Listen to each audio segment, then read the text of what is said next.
Hello, gorgeous people. My name is Hajara Piton, and I'm the head coach at the Audacity to Soar. At the Audacity to Soar, we are passionate about women and wealth. And so we offer coaching that helps women build wealth using their skills, their talents, their income, and their experiences. Welcome to my page.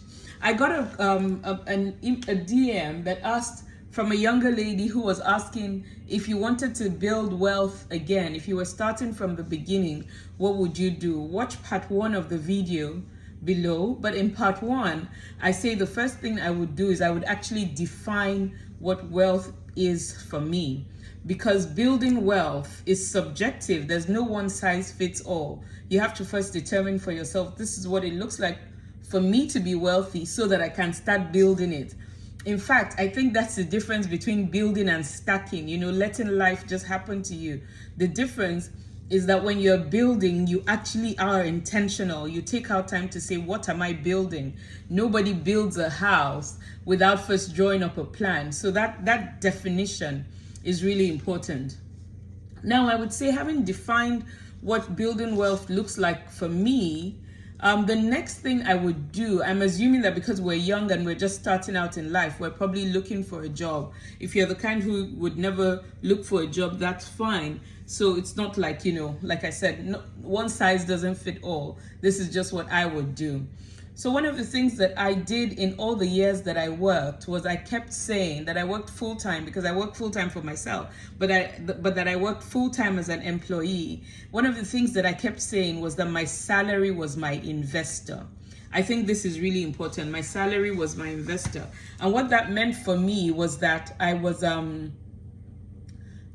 actively saving a portion of my salary every month to invest into my entrepreneurial endeavor.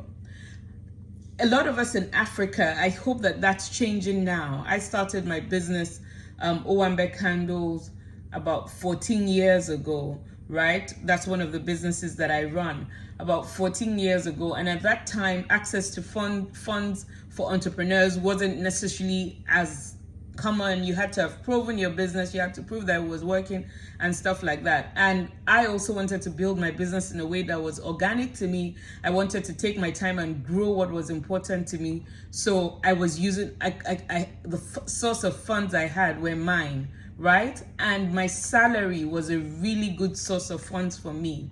So this is what happened. Every month I took a portion of my salary, saved it in a different account, and used it to run the business that I was doing on the side. So the first thing I would say is save. Save, and if you can, save in a high yield interest account. We used to have those available, and I'm sure we still have those available in Nigeria.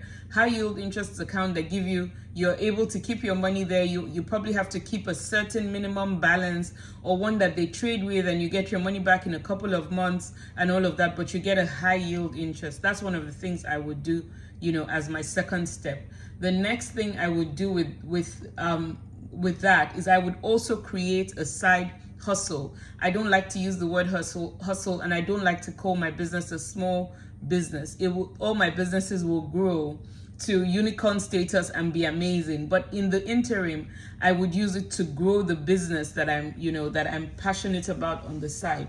Now, one of the reasons why I say that is I've found that most people, and the science shows, the figures show, the research show, that most people don't like their day jobs. About 70% of people are not happy with the jobs that they're doing, right? However, I have found that even if you're not happy with the job that you're doing, if you are actually doing what you're happy and passionate about and feels in line with your purpose, you will then feel better about what you have to do to survive. So as you're doing your full-time job, have a side business. Now, of course, one of the things I would say is ensure that it's not a side business that competes with the job that your company is doing. You want to ensure that it's not a side business where you need to spend so much time that you steal from the office time, because anything you do out of integrity won't grow, and even if it grows, it's not a good type of growth, right? So I would say have a side business. I was making candles. I was a lawyer. I was making candles at night. I was making candles at the weekend, and I was taking from my salary to invest in that until I had grown in credibility and grown my customer base to the extent that I could then say, oh, the business will take care of itself. And I just want to drop some game for you guys here. One of the things I did with my business at the time, aside from putting in the money from my salary, was I usually worked with other people's money. So rather than hold inventory, I waited till I had an order to buy and purchase. So it wasn't in bulk, but it meant I wasn't storing inventory because I was working from home, so my house did not become overcrowded.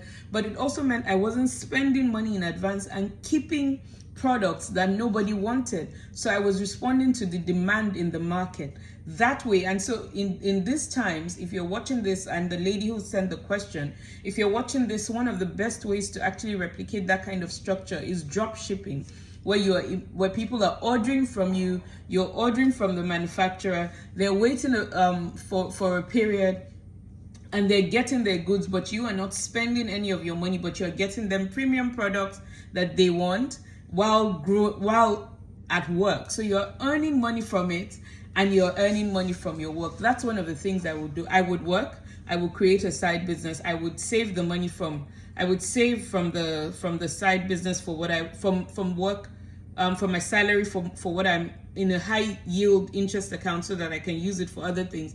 And I will also invest in my ventures from my salary. That's another way that I would build wealth if I was starting from the scratch. Ciao.